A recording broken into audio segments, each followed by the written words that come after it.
para madala mo ito sa akin. Black hole na malaking banta sa planetang Kiel. Kung ganon, pwede niya nang buuin din ngayon ang sandatang yon. Yun ang matagal nang pinagsisikapang gawin ng mga scientist ng Kiel dahil yun ang paraan para maligtas ang galaxy. Kaunti na lamang at makukumpleto na namin noon ang aming proyekto.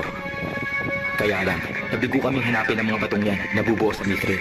Kaya pala ipinahanap yan sa akin ni Prinsesa Catra. Ginabayan ka ni Prinsesa Catra para madala mo ito sa akin at mabuo ko ang Cosmic Plasma Beam para sa kanya. Paano mo gagawin yun? Sa pagkakaalam ko, kulang ang pasilidad ng sasakyang ito. Bahala na.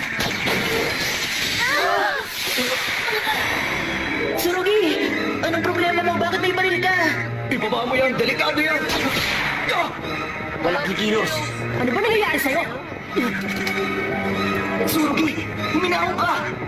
Akin na yung briefcase. Ibigay mo na!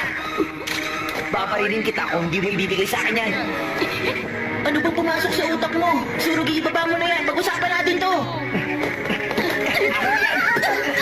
Surugi! Hintayin natin siya na tumalikod. Tapos, sigurin natin siya sa dalawang gilid para hindi na siya makapalag. Huwag kayo lalapit! Paparilin ko kayo! Yung cellphone ko, paano tumahimik Surugi! na?